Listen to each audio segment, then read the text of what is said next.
Oh yeah. Okay. Okay, thank you, Kayla. We're gonna jump straight into our. This is a different region, and I'm grateful to be here. I'm grateful for the opportunity. So I think I'm just gonna speak quickly. It's not gonna be a long introduction. So I'm going to speak on a woman in concord with herself, meaning a woman in agreement with herself, right? So it starts by yourself. I cannot be in unity with anyone else if I'm not in agreement with who I truly am. So who am I? I am Kayla Messias. What is different about me?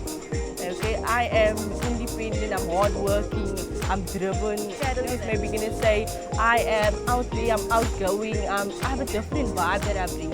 But in the end of the day, it's not about I am better than the next person. To be in concord with yourself means to be in agreement with yourself. Know that your failures, your disappointments, your successes, whatever you go through in life doesn't make you less worthy of the next moment. We all go through our own stuff and we all go through life. But what you have to remain constant in is knowing who you truly are. Stay true to who you are, stay in agreement with, okay, this is how God made me. I am fearfully, I am wonderfully made in His image. Whether the next person next to me thinks something different or judge me by my failure or by my past, I know who I am, you know. I'm in an agreement with who I am.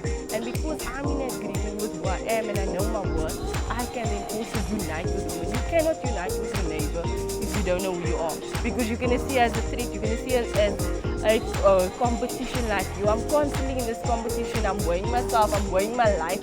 I'm trying to figure out, why are they driving a fancy car and my car is broken? Like, why does she have a CEO position and I'm a cleaner?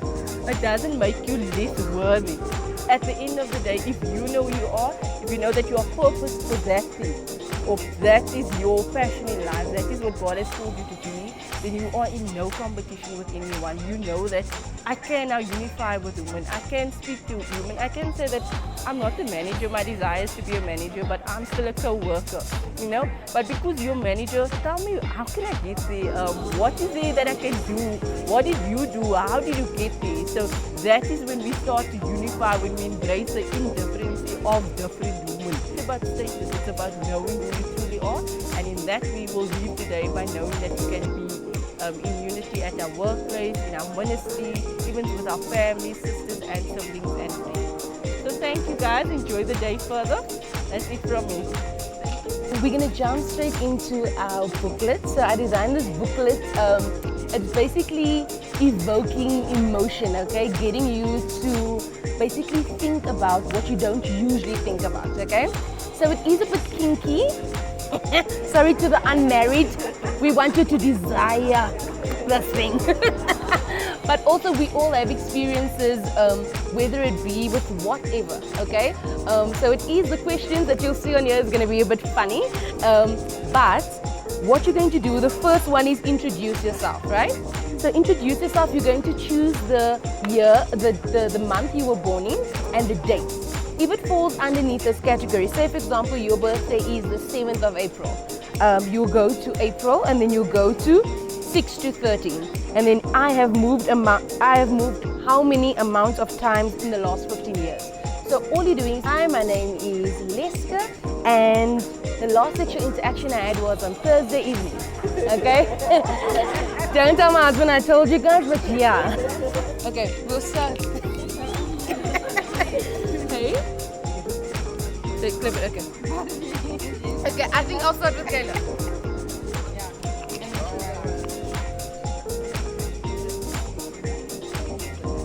Hi everyone, so my name is Kayla. I'm born in September the 10th. I'm really bad at doing laundry.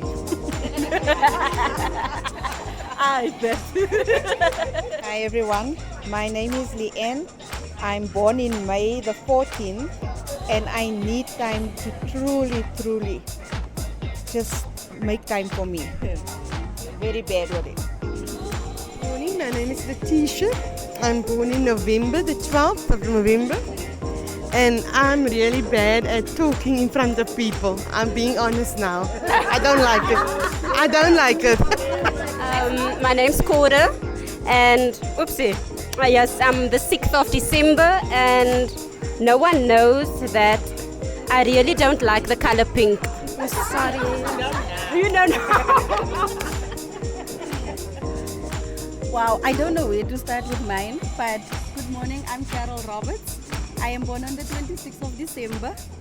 I always dream of just waking up one morning and just be content, irrespective of the circumstances, irrespective of the situation and the challenges. I just want to be content. My name is Genevieve Philander, and my birthday is the 30th of January. And yeah, I am a 43-year-old queen. That's what I am. Hi, I hate saying my whole name. I'm Samantha. And no one knows that I hate saying my own name. Sorry, I got twisted around it. But that is actually it. I think my full name gets me into trouble a lot. So I'm Sammy. Good morning, everyone. My name is Ellison Pitt. And I just love this place. I'm in love with this place because it's my favorite color. I'm born 29th of August. Good morning, beautiful ladies. I'm Carol Tusker.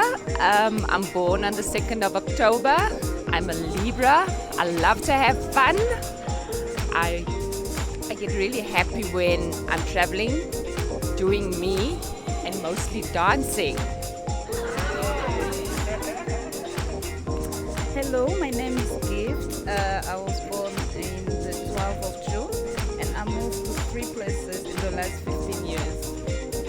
Hello everyone, I am Rutelda. I was born March 31st and I am the youngest. I am 22 years old. Thank you. I did say mine. Oh, hey, you thought you were going to get over this? And she would have kept quiet if I didn't notice her.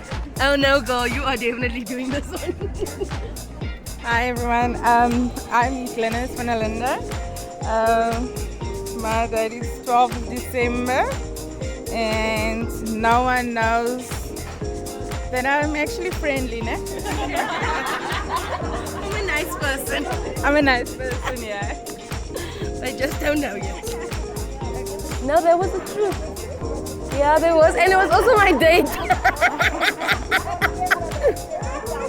Wouldn't want to say that in front of my mother, but hey, gotta do what you gotta do. The next one is choose me and answer me, right? And I think with this section of the booklet, a lot of the inspiration came from seeing I'm speaking about myself, go through a mental dip. Like, not visible because I'm not going to show you what I go through. So a lot of my inspiration came through this, and I was taught to speak.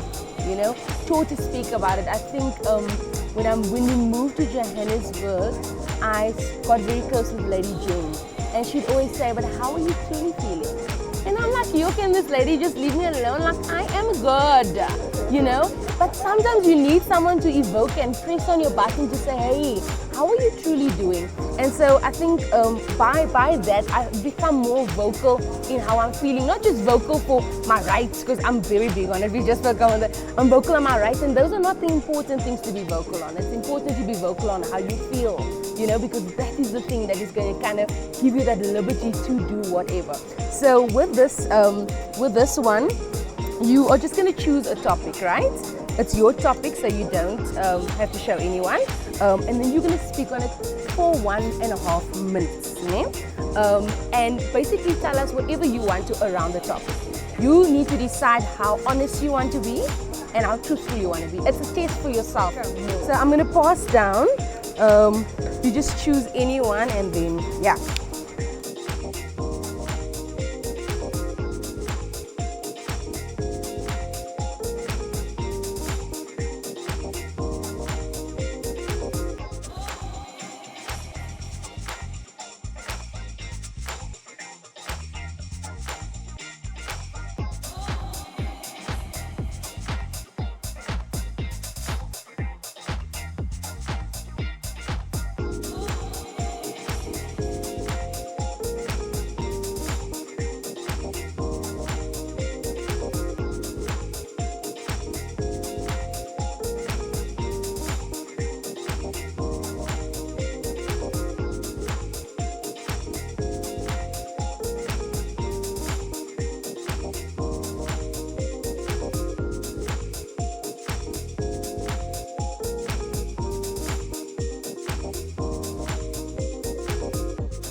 How you evolve is my topic.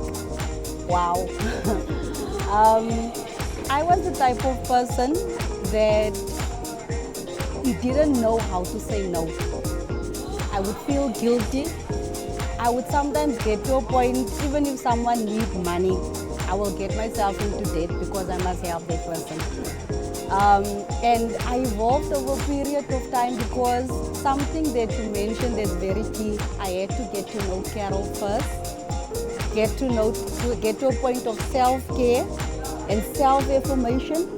And the moment when I got to that point, I decided there's no more approval addiction in my life. So I evolved to a point where I can say no with a smile. Thank you. Okay, so the one that I chose is your approach to life, which I think is an extremely deep topic to discuss also. But how I feel about my approach to life is that first and foremost, forgiveness is a very big thing for me. Towards people who have wronged me in the past and whatever's gonna happen in the future that is completely out of my hands. I approach life in a way that I understand that my fate or my destiny is not in my hands.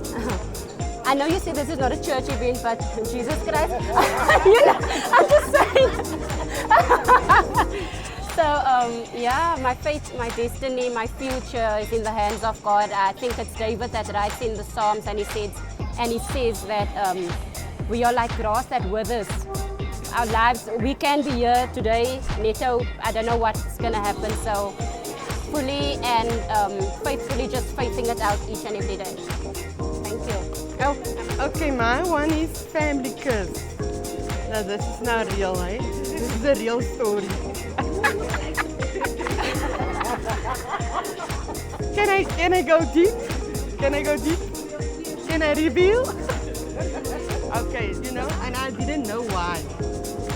Up till about, I think she was 9 years old, when the Lord started to speak to me about Leska, because Leska, I wanted Leska to be like Kayla. Because Kayla is the calm and the one I can talk to and the one that will listen to me. But then Leska was the total opposite of Kayla. And I didn't realize, as everybody knows, she's a strong character woman. But then I started to speak to the Lord and I said, ek verstaan nie vir Leska nie. Leska, luister nie na my nie. Leska, ek is sorry met ma, I'm the mother. What is happening here? So I started to zoom into the whole thing. And the Lord started to reveal to me, it's actually a generational curse. There's nothing wrong with Leska. The character that you see is what God wants to use. But there's also that the enemy also wants to use the same character. And then God revealed to me, no, this is a generational curse. And I need to break this generational curse. And as God has given us authority as Christians, there's certain things that you have to zoom in and listen and hear God, what is happening in this, right? Start to break this thing over our life. And then the real Leska came out. And because I named the Leska, defender of mankind is the meaning of a name. And now I had to struggle with this strong character. But then God said, no, you can't change the character, but you can discipline her. Because whatever strong character she has, the enemy also wants to use that character. But then God gave me victory. It was like a few years, my dear. I think it was 9 years old when I had to go back to her and ask her because I was like frustrated in the sense of, and I started to weigh the whole thing in the whole process. But then I realized this generational curse, it came from, it was in the DNA. I had to work with it spiritually and break down a few things over Leska's life. But if you don't deal with it, generational curse is the real people, it's real. You don't understand why your child is doing this. Just zoom in your DNA and look at your generation and see what happens in your generation. And you will see, God will give you the answer around about that. So that is why there's a Leska today in that beautiful Leska that she is. It could have been something else, but because God is faithful, He broke that generational curse over. So that is Okay, so that bottle is not good, right? I've got jealousy. So jealousy, I'm not a jealous person. I will go out and celebrate and be there for anyone and everyone. In return though, I do experience a lot of jealousy. And it doesn't matter where I am, what am I doing, who I am talking to or who I'm doing it for. Family, friends, the jealousy always creeps in from the outside coming in. And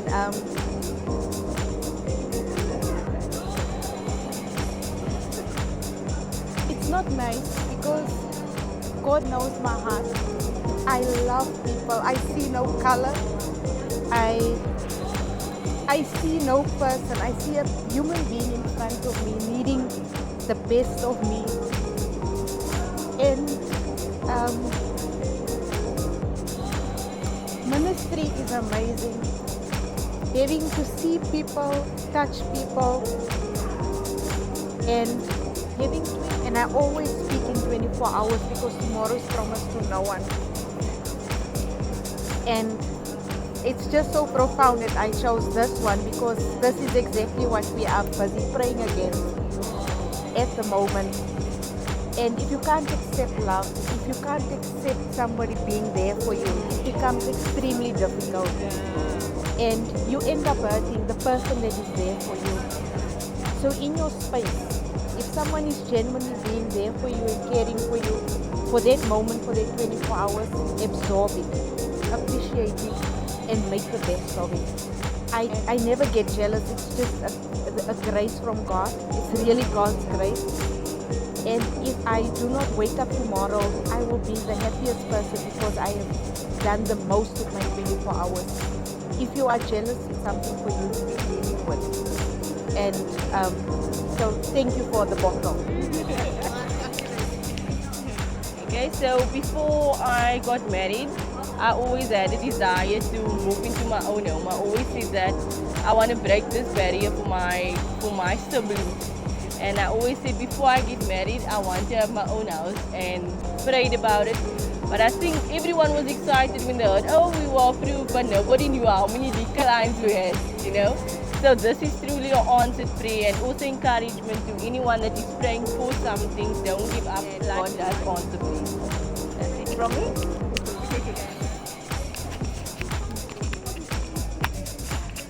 Let me tell you, I don't want to lie. There's no talking you wrong.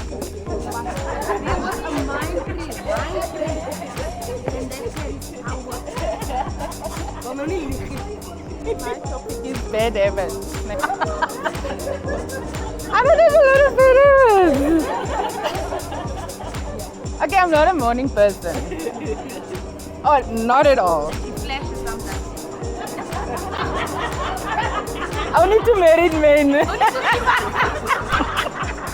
There's wives in the room sleeping. Yeah, I get irritated really quickly for people who can't think for themselves.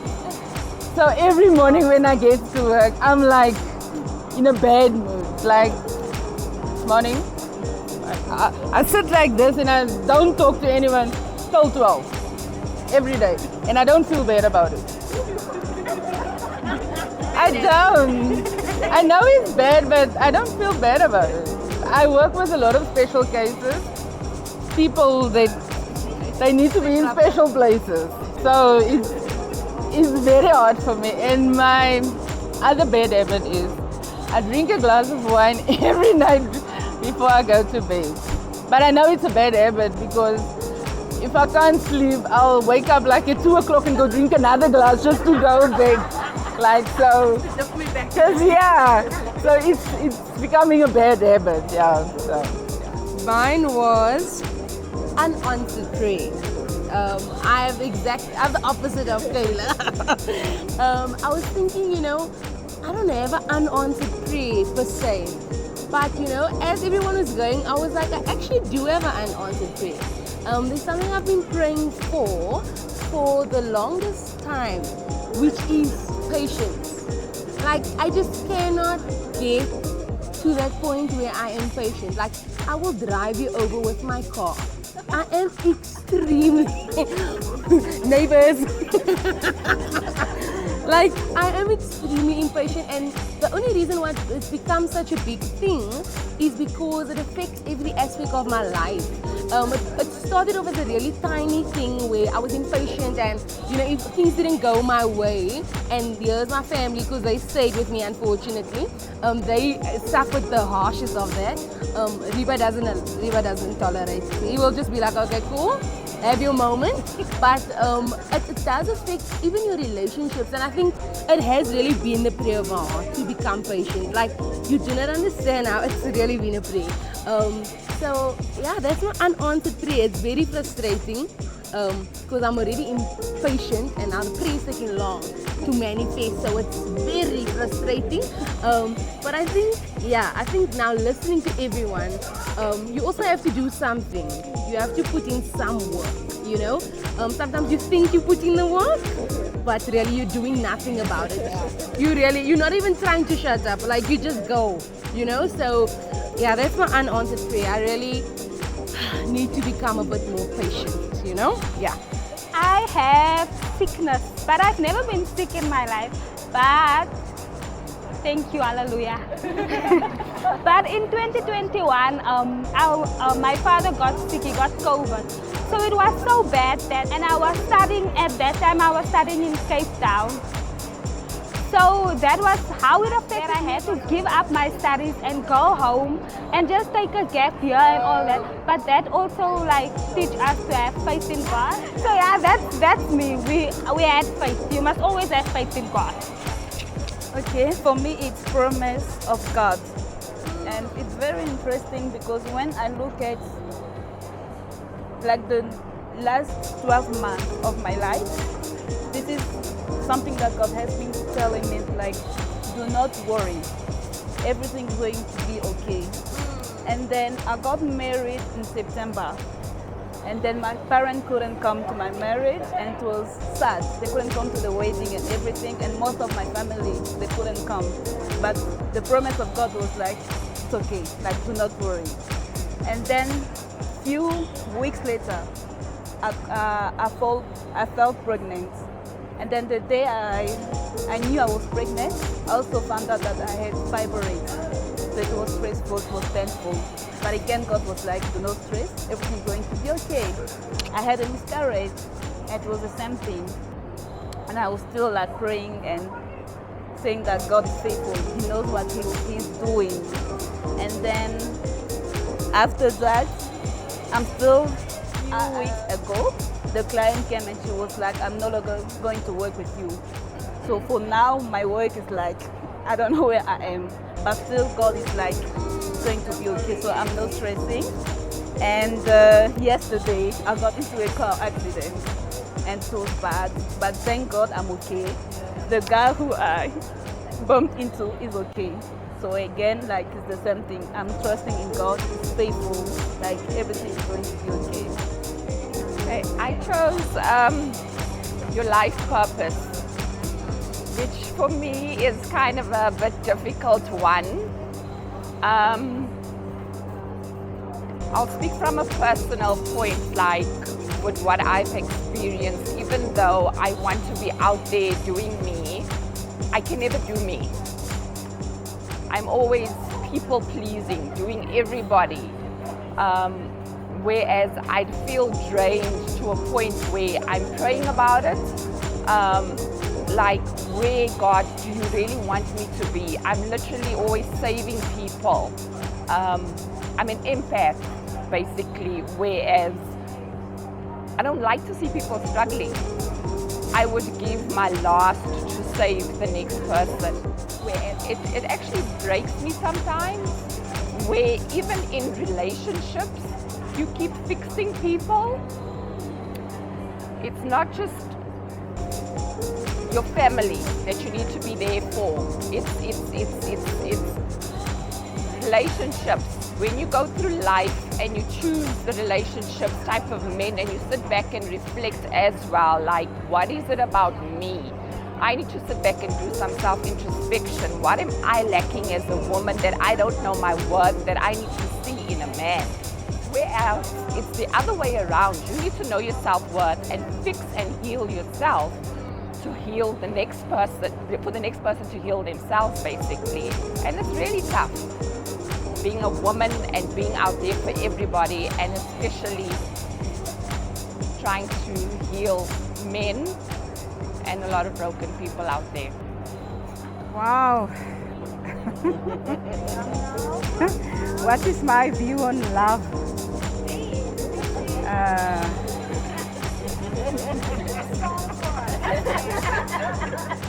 Love, we really need more love. Oh yes. More than just a word to say, that's what we need. Love, L-O-V-E, love, unconditional love today, that's what we need. So I had to discover God first before I can know what real love is. And my experience as a pastor's wife, I've seen things, guys, with my own eyes. I hear things. It's so easy to say, "Hi sis, I love you." "Oh my brother, I love you." Then it's fake love. And I like to look you in the eye and say, "I love you." That's all from me. So, you know what? I did, but I was like, can't. I actually can't. So my topic is dry season. Feels like the sun is too deep, man. Dry season is interesting because you don't sort of look at life as being in a dry spell until you sit with yourself. Until you sit with it and say, okay, what is it that I need, want, desire, and how do I express myself in those moments? So lots of things have been, you know, when God works with you, it's rude, sometimes. It's just like, no, it's not where I am. And it is, and so now it's like all the things that I want, because it's like I want people's approval, but what does that look like? What kind of approval do I want? So what kind of season am I in, and what has that been lacking? So whether it's a love, whether it's friendship, whether it is acceptance, whether it is whatever, what is it that I want ultimately? And so that's why I feel like my entire life has been a dry season, because I wasn't sure on what that is. And so sitting with it now, trying to figure out exactly what it is that I want and expressing that and saying, look, yeah, I want a hug now, or I want you know. So yeah, I think my dry season is still sort of trying to fizzle its way out of my life, but it's a lot of hard work. And yeah, that's me.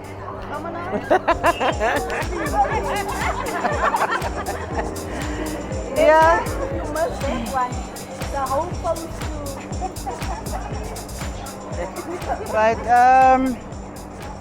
Yeah, so mine is your relationship with God. Wow. And this is very special because currently, if I look where I'm at in my relationship with God, I'm in the intimacy phase now, right? Where God is just redefining my definition of who I am in Him. And it's not an easy season to be in, and the not easiness talks to the fact that God puts you in places and He puts you with people that you ordinarily would not want to be, and He challenges you a lot in terms of you stepping into the purpose for which He has created you. Because I was one person, for me it was like, I'm in the background, I'm okay, I'm making sure everybody's sorted, I'll check in with people. I'm realizing it's not enough. It's not enough. I need to step up and I need to step into the purpose which God has created me. And so it's a intimacy season, and it's a very exciting season to be in, and I'm enjoying it, yes. Now everyone open up. I think we don't like that all the time, to open up. We don't want to be weak all the time, but at some point you must give in and say, you know what, let me be weak for 5 minutes, but I'm going to remember that I spoke up, I spoke out about it. If you keep it in, you will see how it affects you. Like, it's scary to me. Nothing to do with how they look, what they wear, but just their face shows you, I'm holding a world of hurt and pain that is not necessary, you know? So thank you for sharing. I really do appreciate it. You didn't have to, but you really did, so I do appreciate that. Our food is coming, guys, but we are going to play a game. So just skip a few and go to woman trivia. For this one, we have a voucher up for grabs for the person who answers most of the okay. So just a heads up, I'm just going to explain it one more time, right? Because we're going to get really sensitive with the Woolies voucher. So once again, I'll ask 3 trivia questions. The one that answers the most first. Trivia 1. Who sings the song, I Am Every Woman, It's Only Me? That was it. Who is the first woman mentioned in the Bible? Raise your hand, ne?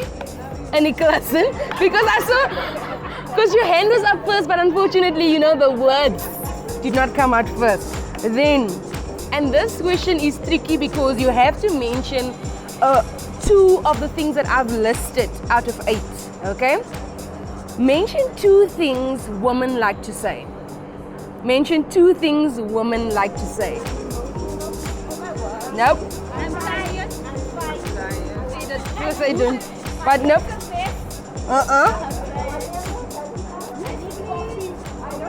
Ik hou niet van nek. Yeah, I don't like this. I can do this. I think we should go straight to bonus questions, okay?